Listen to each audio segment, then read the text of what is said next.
자, 한번 더 따라줄 말씀의 제목입니다. 민족의 장벽을 허물고. 자, 지난주 이제 말씀을 요약하고 오늘 말씀 기왕이면 사탕도 한 번에 먹으면 좋겠네. 말씀을 요약하고 가겠어요. 자, 산상설교를 마치시고 내려오신 주님은 자신이 하나님이 보내신 메시아임을 선언하는 이적을 행합니다. 그러면서 자신이 메시아 되심을 이 한 문둥병자, 하나님께서 하늘에 저주를 받은 것처럼 말씀하신 문둥병자를 말씀으로 고치시는 사건을 통해서,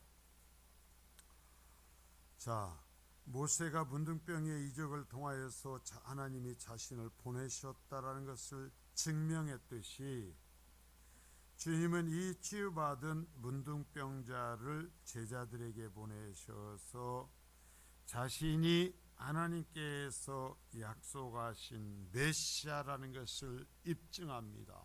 증명해요. 자, 산상설교의 이 중요한 내용을 세 장에 대해서 기록하고 세 가지의 표적을 행하는데요.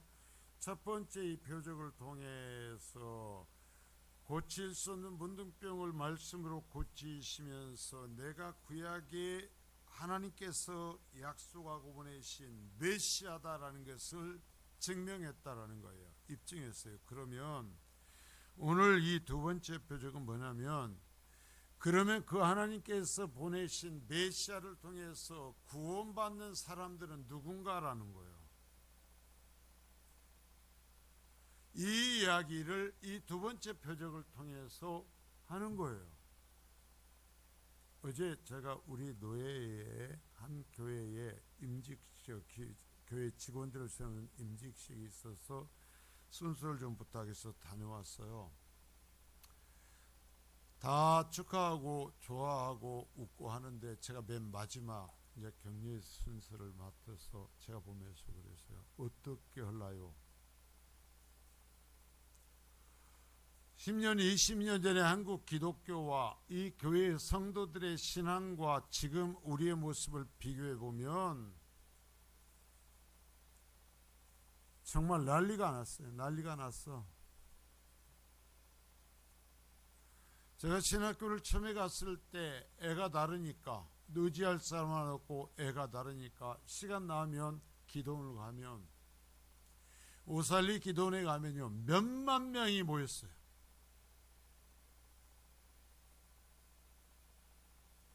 기도원 이름이 금식기도원이요. 가면 그냥 금식하는 줄 알아요. 그 외에도 다른 기도원들도 여러 방에 가면은요, 부모가 애들을 데리고 와갖고 젖먹이서부터 바글바글했어. 잠을 잘 데가 없었어요.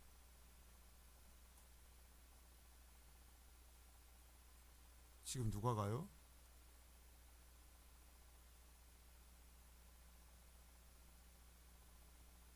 제가 그랬어요. 어떻게 할라요? 이렇게 우리도 모르는 사이 모두가 변질되어 버렸는데 과연 이 세대에서 어떻게 그 직분 잘 감당하고 하나님 앞에 설라요? 제가 그랬어요. 그러면서 제가 부탁한 게 다른 걸 부탁한 것이 아니라 끝까지 예수 믿으셔. 직분이 문제가 아니라 끝까지 예수 믿으셔 그랬어요. 끝까지 예수 믿으셔. 그리고 천국에서 만납시다. 직분을 잘 감당했으면 천국에서 만날 거고, 직분을 잘 감당치 못했으면 천국에서 못 만나겠죠. 그래서 제가 그랬어요. 천국에서 부디 만납시다. 자, 여기에서 지금 얘기하는 거예요. 예수님이 오셨어요. 오시면 세상에 모두가 구원받는 게 아니에요. 이스라엘 백성은 자신들은 지금 특별하다고 생각하고 있습니다. 그래서 예수님조차 자기들의 기준을 갖고 판단하고 평가해요. 그러나 그들에게 예수님은 이 두 번째의 이 표적을 통해서 그 이스라엘 신앙을 완전히 깨뜨려 버려요. 그러면서 과연 누가 구원받는가라는 거예요. 이스라엘 아브라함의 자손이 아니라는 거예요.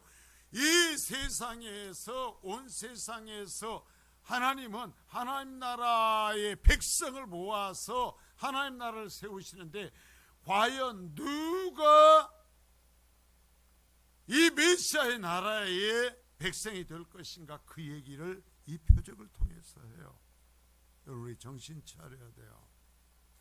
교회 다니고 지키고 어쩌고 해서 그것이 믿음이라고 그러면은, 여러분, 예수님 당시에 유대인들은 단 한 사람도 버림받지 않았을 거예요. 다 구원받았을 거예요.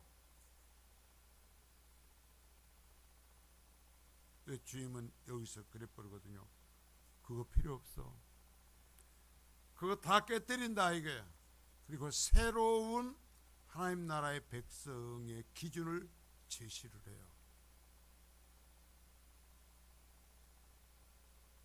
자, 유대인을 사랑한 로마 군대 백부장의 얘기가 나와요. 주님은 가버나움에 들어가시면서 아주 특별한 사람을 만나셔요. 로마의 백부장이면서 이스라엘 사람들을 사랑한 사람, 이스라엘 위하여서 회당을 지어준 사람. 회당은 유대인들의 자치기관으로서 행정, 입법, 사법, 교육, 모든 일이 다 이루어지는 종합체적인 공간이에요. 이런 것을 로마의 입장에서는 깨뜨려야 돼요. 모이지 못하게 해야 돼요. 그런데 유대인들이 이러한 것을, 모든 것을 이루어갈 수 있는 회당을 쳐준 사람이에요. 그러면서 유대인들을 불쌍히 여겼던 사람이에요. 자, 그것뿐만이 아니라 자신의 하인이, 아들이 아닙니다. 손자가 아닙니다. 하인이 중풍병이 든 것을 보고 그것을 가슴 아파하고 그 하인을 위하여서 자신의 나라가 다스리는 식민민족의 한 젊은이, 여러분 30살 정도의 젊디 젊은, 정말 로마의 백부장 입장에서는, 로마의 백부장이라면 일제강점기로 하면 한 도의 전체 헌병대장 정도가 돼요. 한 도의 헌병대장 정도 되는 그 정도의 로마의 백부장이 자기가 다스리는 식민지 백성의 30살 정도 되는 깨재재한 냄새나는 이 젊은이 앞에 찾아가서 부탁을 할 정도로 자신의 하인을, 유대인만이 아니라 자신의 하인을 정말 염려하고 사랑했던 사람이었어요. 이런 인간적인 그의 성품을 주님께서 기록하게 하신 것은, 자, 예수 믿는 자에게 무언가를 말씀하시는 거죠. 예수 믿는 자의 성품이 어찌해야 될 것인지를 말씀하는 거예요. 메시아의 나라의 백성들의 성품이 어찌해야 될 것인가를 여기서 가르치시는 거예요. 이 백부장이 예수님에 대한 소문을 들었습니다. 이 전체 문맥을 보면 그 백부장은 유대인들과 가까이 하면서 그들의 여호와 신앙에 관한 관심이 깊었고, 그래서 유대인들이 기다리고 있는 메시아에 대한 지식이 충분하게 있었음을 알 수가 있어요. 그러한 지식이 있던 이 백부장은 예수라는 사람에 대한 소문을 들었고, 이 앞에 나타난 문둥병자의 치유 사건이라든지 여러 행적을 자세히 살폈을 것입니다. 부하들을 통해서 보고를 받았을 것입니다. 그런 가운데에서 이 사람은 이 예수가 유대인이 기다리고 있는 메시아라는 확신을 했던 것으로 보여요. 그거 써 있습니까? 예, 말씀을 따라가면 우리가 분명히 확인할 수 있도록 하나님은 기록해 놓으셨어요. 뒤에 이어지는 예수님과 그의 대화에서. 자, 그가 요청합니다. 내 아이의 병을 고쳐주세요. 마태복음 8장 5절서부터 6절까지 말씀입니다. 예수께서 가버나움에 들어가시니 한 백부장이 나와 간구하여 이르되, 주여, 내 아이니 중풍병으로 집에 누워 몹시 괴로워하나이다. 자, 가버나움은 갈릴리 호수 맨 북쪽이에요. 북쪽이 지금은 뭐 보잘것없는 동네지만 그 당시만 해도 이 지역은 제법 번화한 데였어요. 그래서 예수님께 주로 활동했던 데가 이 가버나움입니다. 이 가버나움에 들어가시는데 백부장이 와서 구합니다. 주여, 내 하인이 중풍병으로 집에 누워 몹시 괴로워합니다. 여기 주여라는 표현이 일반적으로 존귀한 사람들을 향해서 부르는 호칭으로 볼 수 있는데요, 자신이 다스리는 나라의 젊디 젊은 청년, 그 앞에 고개를 숙입니다. 자신이 잘 살기 위해서가 아닙니다. 자신의 아들을 위해서가 아닙니다. 자신의 병든 하인을 위해서입니다. 주여, 내 아인이 중풍병으로 집에 누워있어 몹시 괴로워해요. 중풍병을 알잖아요. 중풍병에 걸려서 아마도 한쪽이 중풍병은 마비가 된 거죠. 그러니까 먹는 것도 움직이는 것도 대소변도 제대로 가르지를 못해요. 그러니까 이 아인을 보고 이 주인이 너무나 가슴이 아파서 이 식민지 젊은이에게 와서 내 이 아인을 좀 불쌍히 여달라고, 고쳐달라고 요청을 해줘. 여러분, 이 말을 통해서 얼마나 이 사람이 예수님 앞에 공손하게 나왔는지 볼 수 있어요. 여러분, 우리는 예배할 때, 주님 앞에 올 때, 적어도 여기 나온 사람은 주님을 예배한다고, 하나님을 예배한다고 오는 사람들인데, 예배하러 나올 때 자세가 어때요? 내 자세가 누구한테 예배해요? 하나님께. 그러면 내 예배를 하나님이 그래, 너의 예배와 너를 내가 받는다 라고 하실 수 있는 자세죠.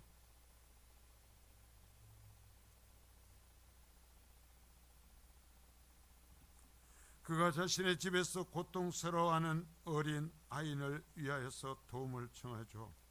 그것도 그냥 한번 말하는 게 아니라 아주 간절하게 계속 요청합니다. 그래야 주님께서 내가 가서 그 아이를 고쳐줄게, 내가 가서 고쳐주마 말씀해요. 자, 8장 7절입니다. 이르시되 내가 가서 고쳐주리라. 잘 보세요. 주님께서 이 백부장의 그 태도를 보고 내가 그래 너희 집으로 갈게, 네 아이 누워있는 대로 내가 갈게, 가서 고쳐줄게 라고 얘기합니다. 아마도 보통의 일은 여기까지가 전부일 것입니다. 그래서 같이 가서 치료해 주셨다면 마무리가 될 것입니다. 그런데 그렇게도 예수님께 자신의 병든 아이를 고쳐달라고 구하던 이 백부장이 그 자신과 함께 자신의 집으로 가시겠다 하시는 주의 말씀을 듣고는 어떻습니까? 여러분, 성경을 보세요. 깜짝 놀랍니다. 자신의 아이를 고쳐달라고 해놓고 내가 가서 고쳐줄게, 내가 네 집으로 갈게 라고 하자 이 백부장이 너무나 깜짝 놀래요. 여러분, 지금 여러분이 예배하는 태도가 하나님 앞에 그런 태도야 된다라는 거예요. 주님이 지금 그런 사람을 메시아 시대에 찾으신다라는 거예요. 그러한 사람이 메시아의 나라의 백성이 된다라는 거예요. 거드름을 피우면서 내 공로를 얘기하고 내 어떤 모습으로서 마치 제사 지내주듯이, 마치 신에게 밥을 갖다 주듯이 하는 그따위 예배라고 말도 하지 말라는 거예요. 자, 8장 8절입니다. 백부장이 대답하여 이르되 주여, 내 집에 들어오심을 나는 감당하지 못하겠사오니 다만 말씀으로만 하옵소서. 그러면 내 하인이 낫겠사옵나이다.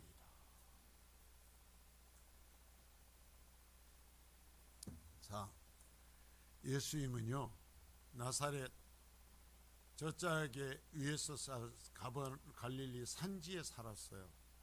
그리고 주 활동은 이제 갈릴리 가버나움이에요. 이쪽은 예수님 집이 없어요. 베드로의 장모의 집에서 아마 거처했을 것이다라는 우리가 생각을 하거든요. 자, 여러분 보십시오. 백부장의 집이 좋았을까요? 예수님이 거처하는 집이 좋았을까요? 자, 일제강점기에 한 도를 다스리는 로마 헌병대장의 집이 좋았겠어요? 시골에 저 꾀재재한 한 젊은이의 집이 좋았겠어요? 누구의 집이 좋았겠어요? 말할 것도 없죠. 그런데 그가 얘기합니다. 여러분, 집이 좋냐 나쁘냐가 아니에요. 여기서는 죄된 본성에 대한 이야기를 하는 거예요. 여러분 보세요.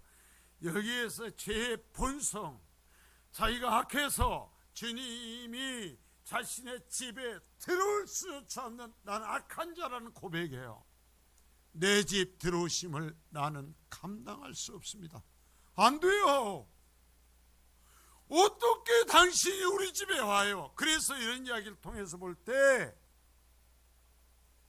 이 백부장은 예수님께서 유대인들에게 약속된 메시아라는 것을 인식하고 있었다는 걸 짐작할 수 있다는 거예요. 하나님의 아들이라는 것을 인식하고 있는 거예요. 그런 분에게 나와서 내 종의 내 하인의 병을 고쳐달라고 구하지만 그분이 직접 내가 너희 집으로 가서 고쳐줄게 하니까 이 사람이 펄쩍 뛰는 것입니다. 안 돼요. 안 됩니다. 나 같은 죄인, 나같이 악한 것의 집을 당신 같은 분이 어떻게 오세요?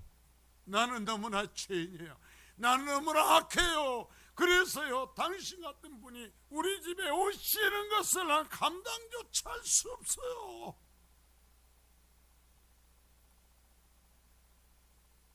여러분, 이 고백을 하십니까? 예수님 앞에서 여러분들이 이 고백을 하십니까? 죽을 때까지 고백을 해야 돼요. 그리스도인은 언제부터 우리가 하나님 앞에 그렇게 의로워졌냔 말이에요. 언제부터 우리가 그렇게 하나님 앞에 당당해졌냔 말이에요.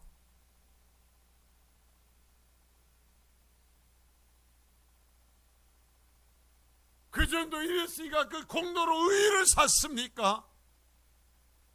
이 예수의 피 없어도 살 수 있는 사람 됐습니까? 이 백부장이 내 집에 들어오시면 나는 감당하지 못하겠으니 다만 어떻게만 해요? 말씀만 하세요. 말씀으로 말하소. 안 가셔도 돼요. 당신이 누군데요? 하나님의 아들이잖아요. 하나님의 메시아잖아요. 그러니까 여기에서요, 네 아이 낳으라 말씀 한마디만 하면 그냥 낳아버려요.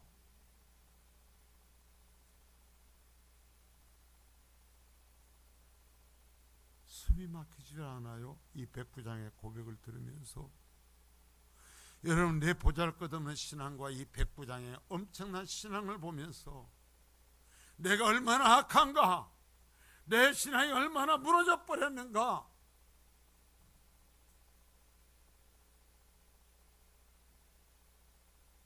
내 심령의 성전을 얼마나 수리해야 되는 상황인지 여러분 느껴져야 돼요.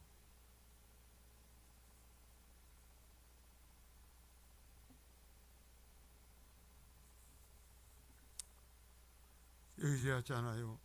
당신이 말씀으로 마셔도 내 아이는 낫습니다. 내 집에 지금 내 아이는 있고 당신은 여기에 있지만 당신이 어디 있고 내 아이는 어디 있든 상관없습니다. 당신은 계신 그곳에서 그냥 말씀만 하면 모든 이상한 것이 당신 말씀 그대로 되어집니다. 여러분, 어떤 예수님을 믿습니까?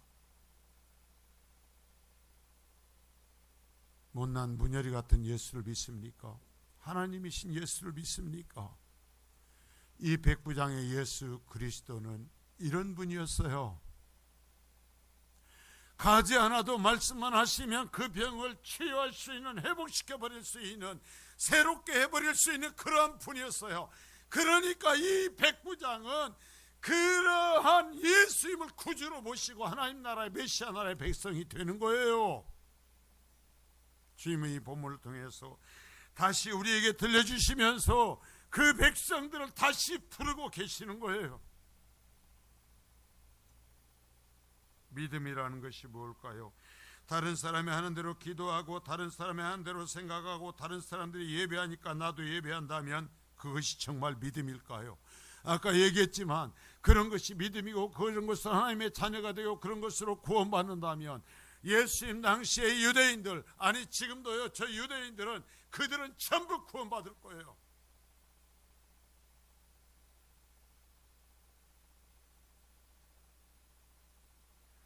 여러분, 다른 사람의 이야기가 아닌 나와 주님 사이의 이야기가 있어야 돼요. 나하고 주님 사이의 이야기가 있어야 돼요. 다른 사람들이 얘기하는 베드로의 이야기, 사도 바울의 얘기 아니라 나와 주님하고의 이야기가 있어야 돼요. 다른 사람의 2000년에 오셨던 예수 그리스도가 아니라 우리 집에 오셔서 또한 나를 찾아오셔서 내 죄를 씻기신 예수 그리스도가 내게 있어야 된단 말입니다. 그리고 그분을 믿어야 된단 말입니다.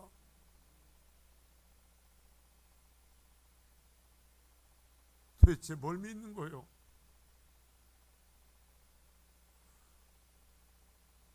하나님께서 그 예배를, 우리 예배를 보면서 토하실 지경이 되어버리지 않았어요? 찬양을 해도 감격이 없어요. 기도를 하면서도 하나님과 나와의 이 연결되는 것이 없어도 무뎌서 언제 내 기도를 통해서 하나님과 내가 연결이 되었었는지, 하나님께서 나에게 말씀하시고 응답하시는 것이 있었는지 기억조차 없으니까 내가 하나님과 단절된 것을 두려워하지 않아요.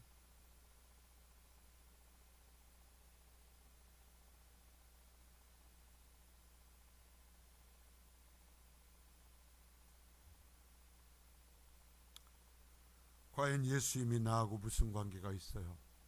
진짜 예수님이 나를 위해 십자가에서 죽으셨어요? 여러분, 자식은 아버지로 인정하는 것이 모든 관계의 출발이에요. 그런데 나의 아버지일 수도 아닐 수도 있다고 생각하면서 무슨 관계가 이루어지겠어요? 아버지 엄마를 생각하면서 저 사람들이 나를 낳은 아버지일 수도 있고 아닐 수도 있다라고 생각하면서 하면 그 아버지와 자식과의 관계가 여러분 부자의 관계가 될 수 있겠어요? 예수를 믿으면서 그 예수가 정말 나를 위해서 죽었다는 확신이 없는 거예요. 나의 구세주라는 확신이 없는 거예요. 죽었을 수도 있고 아닐 수도 있을 것 같다 생각하면 어떻게 예수가 나의 구세주가 되냔 말이에요. 예수님이 나를 위해 십자가 죽임 당하신 것이 확실해서, 그래서 예수 그리스도의 피로 내 죄가 씻겨진 것이 확실해서 나는 이분만을 내 구주로 섬기고 나는 이분을 믿어야만 천국 갈 수 있다라는 이 갈급함을 갖고 살아가야 주님이 내 메시아가 되는 거지. 그래야 내가 구원받는 거지. 그래야 내가 하나님의 자녀가 되는 거지. 부처도 될 수 있고 예수도 신이 될 수 있고 제사도 지내고 예배도 하고, 예배를 갈까 놀러를 갈까, 아유 오늘 놀러 가야 되겠다.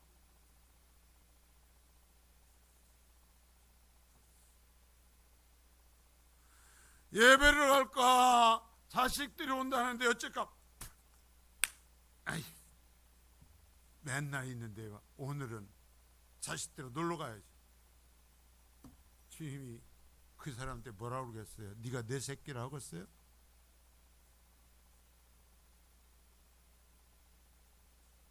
자, 여기 보세요.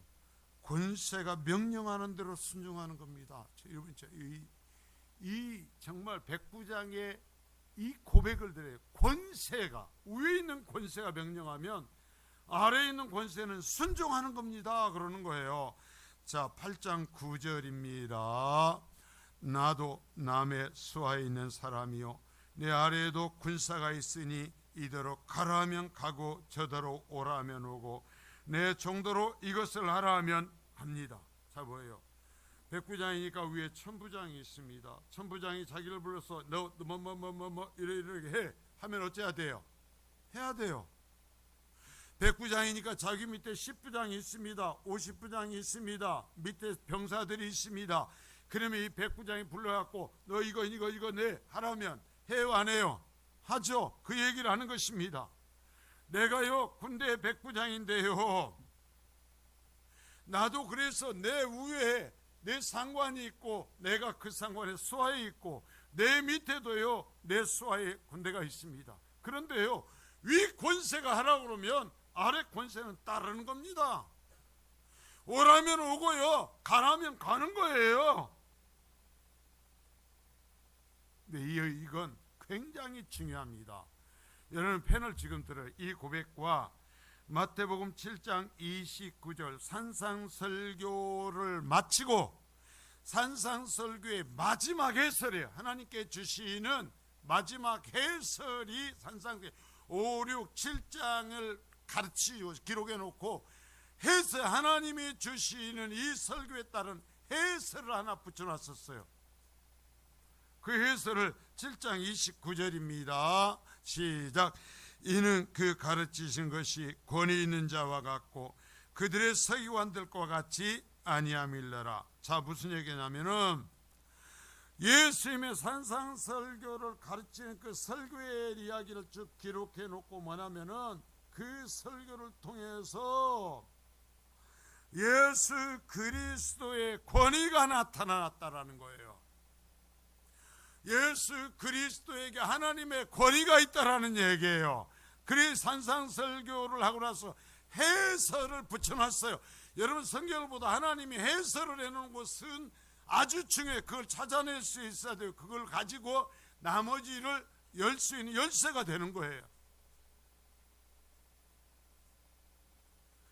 그런데 그리고 나서 바로 이어지는 8장 9절에서 뭐라고 그러냐면은 백부장의 입을 통해서 하는 얘기가 메시아 시대에 하나님의 나라의 백성이 되는 사람의 입을 통해서 하는 이야기가 위의 권세가 아래 권세에게 명하면 아래 권세는 위의 권세에 순종하는 것입니다. 그런데요 당신은 최고의 권세입니다라는 거예요. 당신은 최고의 권세예요. 그래가지고요 중풍병이든 무엇이든 당신이 어디에 계시든 당신이 말씀 한마디면은요 모든 것이 다 순종해요. 당신은 그런 분이에요 하는 고백이에요. 여러분 우리는 예수를 어떻게 믿어요? 예수님의 권세를 인정해요? 예수님이 하나님이십니까? 예수의 말씀 한마디 하시면 모든 것이 굴복합니까? 여러분 우리 성민교회는 예수의 말씀 한마디면 굴복합니까? 이것을 결의했다가도 말씀이 이렇습니다 하면 그 자리에서 딱 멈춥니까? 그리고 돌아섭니까? 여러분의 가정은 예수의 말씀 한마디면 그것으로 끝이 납니까? 무슨 짓을 하다가 하나님이 이렇게 말씀하셨다 하면 그러면 순종해야지요 합니까? 그래야 하나님의 백성의 가정이에요. 여러분은 무슨 소리를 하다가도 하나님이 이렇게 말씀하셨습니다, 이것이 하나님의 뜻입니다 하면 예 순종하겠습니다 합니까?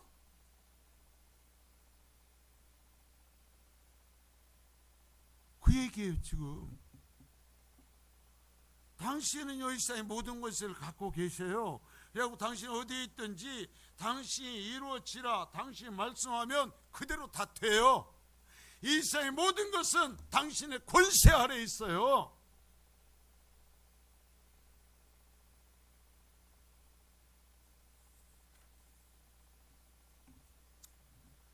자, 백부장의 이러한 고백을 들은 주님은 놀라워하셨다 그래요. 참, 이 편을 읽으면서 제 가슴을 쳤어요. 대제사장이 예수님이 놀라워할 만한 신앙 고백을 했었으면 얼마나 좋았겠어요. 안 그래요? 그런데요 예수님이 놀라워할 만한 신앙 고백을 누가 했다고요? 이방인이 했어요. 이방인이. 자, 뒤에 그래서 말씀들이 이어집니다. 이방인이 하는 거예요. 자, 8장 10절입니다. 8장 10절 시작. 예수께서 들으시고 놀랍게 여겨 따르는 자들에게 이르시되 내가 진실로 너에게 이르노니 이스라엘 중 아무에게서도 이만한 믿음을 보지 못하였노라. 자, 아브라함과 이삭과 야곱의 자손들, 그래서 모세에게 주어진 율법이 우리에게 있다고 큰 소리치는 사람들이 현재 예수님 앞에 있는 대제사장과 서기관들과 바리새인과 유대인들입니다. 그런데요, 그들에게 주신 약속대로 메시아가 오셨지만 누구도 예수 그리스도 앞에 이 백부장과 같은 고백을 한 사람이 없습니다. 그런데 로마의 백부장이 이 고백을 하는 것입니다. 그러자 주님께서 놀랍게 여겨 이스라엘 중 아무에게서도 이만한 고백을 들어보지 못했다.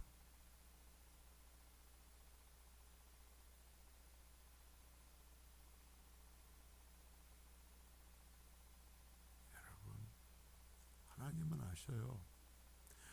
내가 신앙생활 하면서 하는 내 신앙의 고백이 어떤 고백인지 하나님은 아셔요. 대제사장이 있었고 율법 교사들이 있었고 서기관들 바리새인들 다 있었지만 하나님이요, 그들의 고백을 모르십니까? 다 아셔요. 예수님 아셔요. 그걸로 평가하시지 않았어요. 그의 진정한 믿음으로 평가하는 거예요. 그의 진정한 고백으로 평가하는 거예요. 그러니까 그 시대에 누구의 믿음이 최고라는 거예요? 이 백부장의 믿음이 최고라는 거예요. 주님이 우리 성민교회의 이 고백과 행하는 일을 보면서 놀라 한번 자빠지셨으면 좋겠어요. 주님께서 우리 성민교회 성도 한 사람 한 사람을 바라보면서 뭐라고? 정말? 야, 내가 이런 고백을 대한민국에서 들어본 적이 없다. 주님이 그러는 믿음의 가정, 믿음의 사람이 되었으면 좋겠어요. 그러면 끝나는 거예요. 여러분, 그러면 끝나. 그러면 다 돼. 왜? 예수님은 최고의 권세를 가지셨기 때문에. 와야 해결되는 게 아니에요. 내 앞에 서야 해결되는 게 아니에요. 내가 믿기만 하면 된단 말이에요. 바로.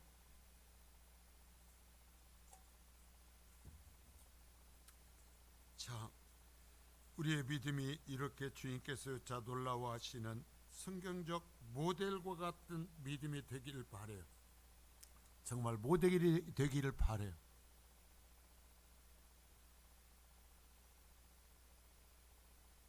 제가 어제 그 교회 가서 어떤 한 분의 신앙 얘기를 제가 하면서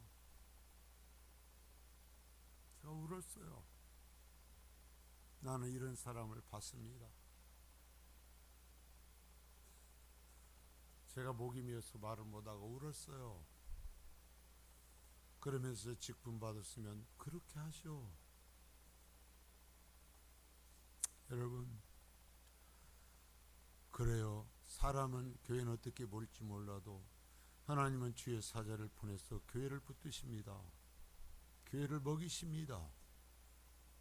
여러분, 주의 사자가 여러분을 바라보면서 정말 감사하고 기뻐서 울 수 있기를 바라요.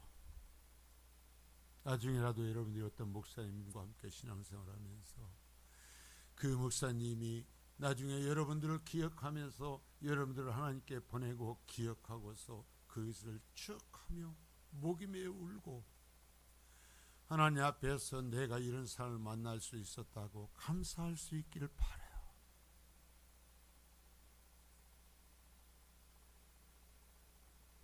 주님이 이야기하시는 거예요. 내가 처음 봤다. 내가 너 같은 사람 처음 만났다. 여러분, 이런 모델을 우리가 보면서 어떤 장로님이 그때 이렇게 교회를 지키셨어. 어떤 성도님은 빚도 없이 이렇게 교회를 섬겼지. 아마 그들이 없었다면 우리 교회가 이렇게 서지 못했을 거야. 예수 믿으려면 그분처럼 믿어야 돼. 여러분, 말하는 사람이 될 수 있기를 축복합니다. 자기를 내세우면서 마치 그 두더지 게임의 두더지처럼 자기를 내세우면서 쳐드는 것 쉽지만 다른 사람들이 이처럼 그 사람은 진정 하나님의 사람이었습니다 하는 소리를 듣는 건 쉽지 않아요. 예수님께서 내가야 처음 봤어, 너 같은 믿음 내가 처음 봤다 하는 사람 되는 건 쉽지 않아요. 그러한 사람들이 메시아의 나라의 백성이 되는 거예요. 아브라함의 자손이 아니에요. 대제사장이 아니에요. 율법학자가 아니에요. 자, 이제 아주 중요한 일이 납니다. 그래서 이제 구속사가 전환이 돼버려요. 여기에서부터. 자, 누가 구원받고 누가 버림받는가가 예수님께서 말하면 여기서 완전히 바뀌어버리는 거예요. 이스라엘 백성이 지금 생각과 전혀 반대가 돼요. 자, 마태복음 8장 10절에서도 12절입니다. 예수께서 들으시고 놀랍게 여겨 따르는 자들에게 이르시되 내가 진실로 너에게 이르노니 이스라엘 중 아무에게서도 이만한 믿음을 보지 못하였노라. 또 너에게 이르노니 동서로부터 많은 사람이 이르되 아브라함과 이삭과 야곱과 함께 천국에 앉으려니와 그 나라의 본 자손들은 바깥 어두운 데 쫓겨나 거기서 울며 이를 갈게 되리라.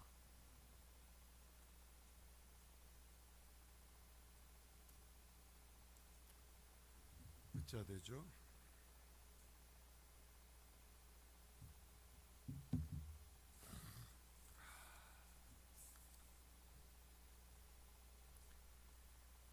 좀 진짜 너무 중요한 부분이어서 여기까지 간략히 소개를 하고 여기서 멈추려고 합니다. 한꺼번에 해야 되는데 너무 길어질 것 같아요.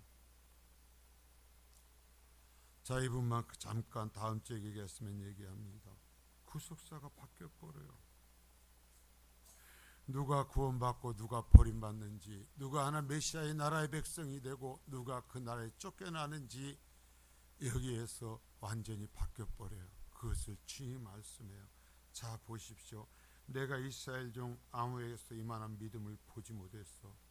그래서 메시아가 세워지는 나라의 백성들은 이러한 믿음을 가진 사람들이 되는 거예요. 자, 보세요. 너희에게 이르노니 동서로부터 많은 사람이 이르러. 자, 메시아의 시대의 백성들이 혈통과 지역과 상관없이 전 세계에서 몰려올 거예요. 그러면서 무시무시한 얘기를 해요. 그래서 그들은 아브라함과 이삭과 야곱과 함께 천국에 앉아. 그런데 자, 잘 기억해요. 아브라함과 이삭과 야곱과 함께 세계 만국에서 전 세계에서 흩어져 알지 못하는 사람들이 와서 이 믿음을 갖고 함께 천국에 앉지만, 자, 아브라함과 이삭과 야곱의 육체적 자손들은, 그 나라의 본 자손들은 바깥 어두운 데 쫓겨나 거기서 울며 이를 갈게 될 거예요. 혈통이 아니요, 성전도 아니요, 제사도 아니요,